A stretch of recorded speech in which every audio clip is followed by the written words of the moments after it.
بسم الله الرحمن الرحيم والصلاة والسلام على أشرف المرسلين والسلام على الحضور الكريم. Mesdames et messieurs, honorable assistance,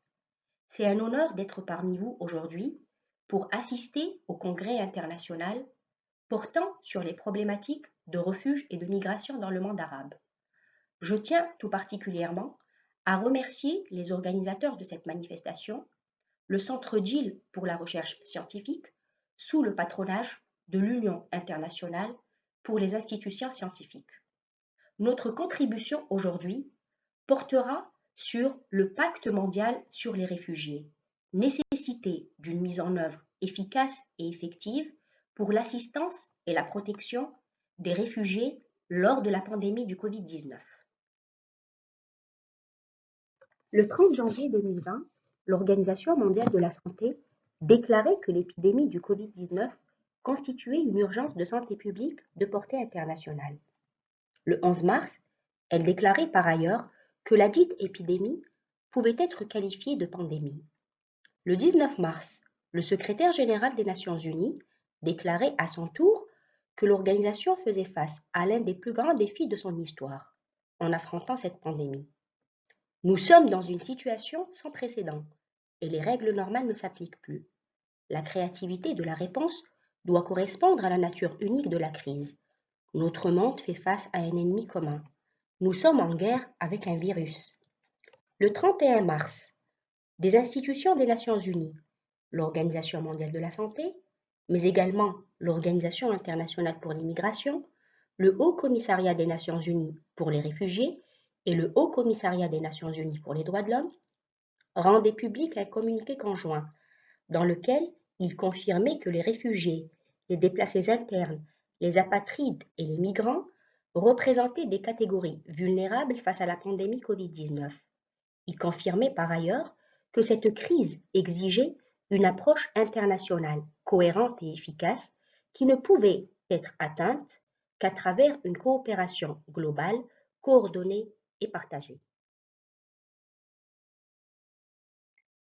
Il est admis aujourd'hui que la question de la protection des réfugiés en particulier et de la gestion des migrations plus généralement constitue des préoccupations communes et majeures pour l'humanité tout entière. Elle nécessite dès lors une coopération de la part de la communauté internationale sur la base des principes fondamentaux de solidarité et de partage des charges et des responsabilités. Une reconnaissance progressive de la nécessité d'une telle coopération a pris forme au fil du temps et à travers différents instruments, tant universels que régionaux. C'est ainsi que, soulignant que la coopération internationale se trouve au cœur même du régime de protection des réfugiés,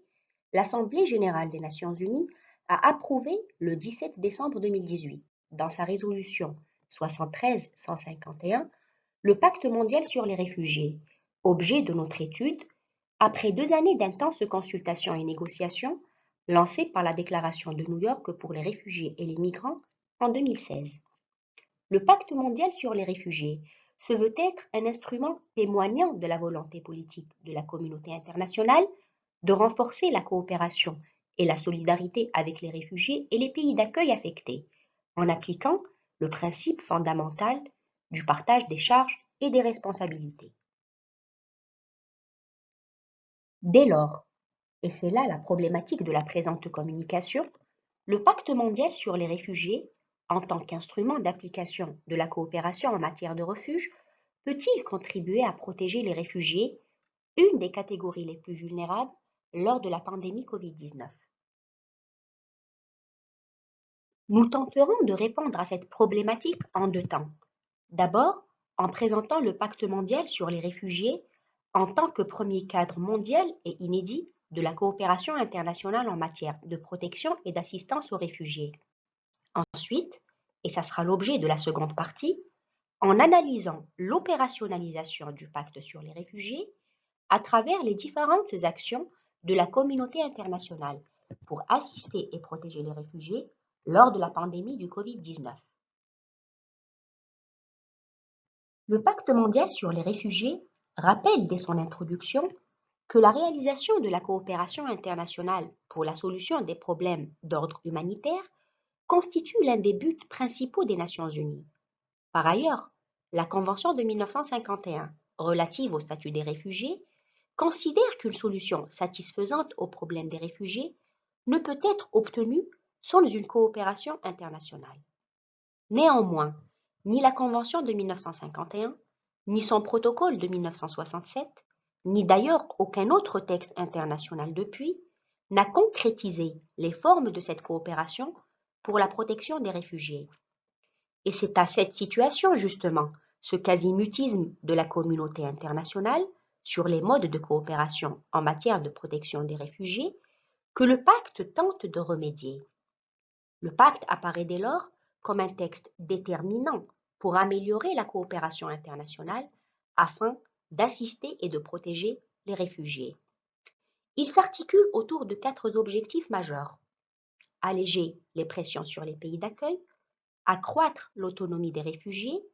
élargir l'accès à des solutions faisant appel à des pays tiers et enfin,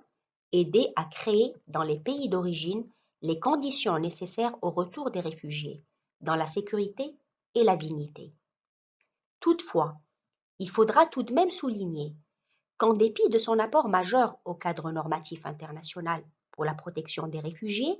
le pacte mondial ne remplace nullement les instruments déjà en vigueur. Au contraire, il s'ajoute à un régime de droit international riche et développé en la matière, son but principal étant simplement de répondre à une lacune, celle d'assurer un partage plus équitable et prévisible de la charge et des responsabilités. Et c'est justement ce partage de la charge et des responsabilités pour mieux protéger et assister les réfugiés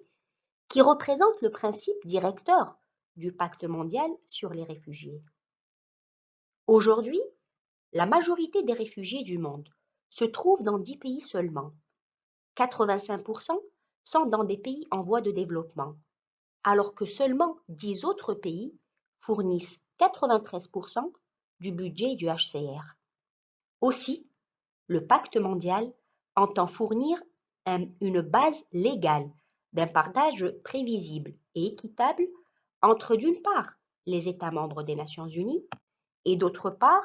les autres parties prenantes concernées. Autrement dit, acteurs locaux, organisations internationales et régionales, acteurs humanitaires, institutions financières, sociétés civiles, universitaires, experts, secteur privé, médias, membres des communautés d'accueil et enfin réfugiés eux-mêmes. Pour ce faire, le pacte va proposer des pistes concrètes en mettant en place une série d'arrangements, les plus importants étant le Forum mondial sur les réfugiés, les dispositifs nationaux instaurés par les pays d'accueil, la plateforme d'appui ou bien l'approche multipartite et de partenariat.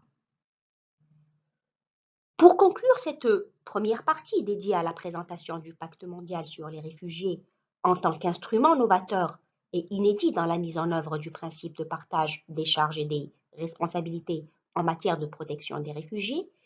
il est à souligner qu'il ne s'agit pas d'une convention internationale, mais simplement d'un instrument de soft law, non contraignant juridiquement, qui sauvegarde entièrement la souveraineté des États et qui dépend dans son application de la bonne volonté de ces derniers et des autres parties prenantes, même si, rappelons-le tout de même, pour une certaine partie de la doctrine, la soft law entraîne souvent plus d'application et de respect que les normes contraignantes, car elle laisse plus de liberté aux États et offre d'autres moyens de pression que la sanction en cas de manquement à une obligation juridique. Aujourd'hui, le HCR dénombre près de 26 millions de réfugiés, dont 57% sont originaires de 3 pays, Syrie, Afghanistan et Soudan du Sud. Les 3/4 des réfugiés et de nombreux migrants à travers le monde se trouvent dans des régions en développement, où les systèmes de santé sont souvent insuffisants ou déjà surchargés. Qualifié de pandémie par l'OMS et d'urgence de santé publique de portée internationale, le Covid-19 représente un défi supplémentaire pour les populations les plus vulnérables, dont les réfugiés. Ces derniers, pour une large part d'entre eux, vivent dans des campements surpeuplés, rendant difficile le respect des mesures de distanciation physique, ou dans des zones urbaines pauvres où ils n'ont qu'un accès très limité aux services de santé, à l'eau potable et au système d'assainissement. Pour nombreuses organisations et institutions internationales ou régionales, il est essentiel que tous les migrants et réfugiés, mais également les apatrides, puissent bénéficier d'un accès égal et garanti aux services de santé et soient effectivement inclus dans les réponses nationales à la pandémie Covid-19, ce qui comprend bien évidemment la prévention, le dépistage et le traitement. Et même si de nombreux pays protègent et accueillent des populations de réfugiés et de migrants, ils ne sont pas toujours équipés pour répondre à des crises d'ampleur comme celle du Covid-19. Aussi, pour garantir aux réfugiés et aux migrants un accès approprié aux services de santé nationaux, certains États peuvent avoir besoin d'un soutien financier additionnel. De nombreuses institutions insistent donc sur la nécessité de la coopération pour protéger les groupes les plus vulnérables lors de cette pandémie. Et l'on retrouve ici le principe directeur même du Pacte mondial sur les réfugiés, autrement dit, le partage des charges et des responsabilités. Dans un esprit de solidarité et de coopération internationale, de nombreuses initiatives, plans ou stratégies ont été adoptées dans le but d'assurer une protection et une assistance aux réfugiés. Sans être exhaustif, quelques actions peuvent être présentées. La résolution de l'Assemblée générale des Nations unies, intitulée Solidarité mondiale dans la lutte contre la maladie à coronavirus 2019, le plan de réponse humanitaire global Covid-19 HRP global des Nations unies également, le plan de préparation et de réponse Covid-19 du HCR, le plan stratégique de préparation et de réponse sur le virus Covid-19 de l'OMS et enfin le plan stratégique mondial de préparation et de réponse Covid-19 de l'Organisation internationale pour les migrations. Toutes ces actions apparaissent dès lors comme des mises en œuvre, des concrétisations du principe de partage de la charge et des responsabilités, pilier même du pacte mondial sur les réfugiés, un pacte qui risque de ne pas trouver meilleure opportunité que cette crise mondiale pour l'opérationnaliser. Au terme de cette contribution, il apparaît que si la déclaration de New York de 2016 a apporté une grande nouveauté au système de protection des réfugiés, à travers l'engagement en faveur d'un plus grand partage des responsabilités pour protéger cette catégorie, mais c'est surtout le pacte mondial sur les réfugiés de 2018 qui va réellement concrétiser cette coopération en mettant en place des arrangements à même d'assurer son application. Au-delà de sa considération comme cadre inédit de coopération, le pacte mondial sur les réfugiés a un apport certain en tant que cadre idoine pour la protection et l'assistance aux réfugiés lors de la pandémie du Covid-19. Cette crise sanitaire nous semble constituer l'occasion type, ultime, pour la mise en œuvre du pacte mondial sur les réfugiés, étant donné que cette catégorie de personnes représente les membres les plus vulnérables de la société. Alors que les pays se focalisent sur la protection de leur population ou de leurs économies, certains principes fondamentaux essentiels à la protection des réfugiés sont menacés, ignorés, voire parfois bafoués. Selon le HCR, plus de 80% des réfugiés et presque toutes les personnes déplacées se trouvent dans des pays à faible et moyen revenu, où les infrastructures sanitaires sont souvent moins élaborées ou moins disponibles. Certes, des actions ont été entreprises, des stratégies ont été adoptées, des appels ont été lancés, afin de mettre en place une véritable coopération et solidarité internationale, seule capable de surmonter cet ennemi commun. Mais cela reste malheureusement insuffisant et à parfaire. Pour ce faire, des recommandations peuvent être avancées, aussi bien à l'égard des États qu'à l'égard des autres parties prenantes en charge de la mise en œuvre du Pacte mondial sur les réfugiés, afin de lui assurer une meilleure application dans le cadre de la protection des réfugiés lors de la pandémie Covid-19. Premièrement,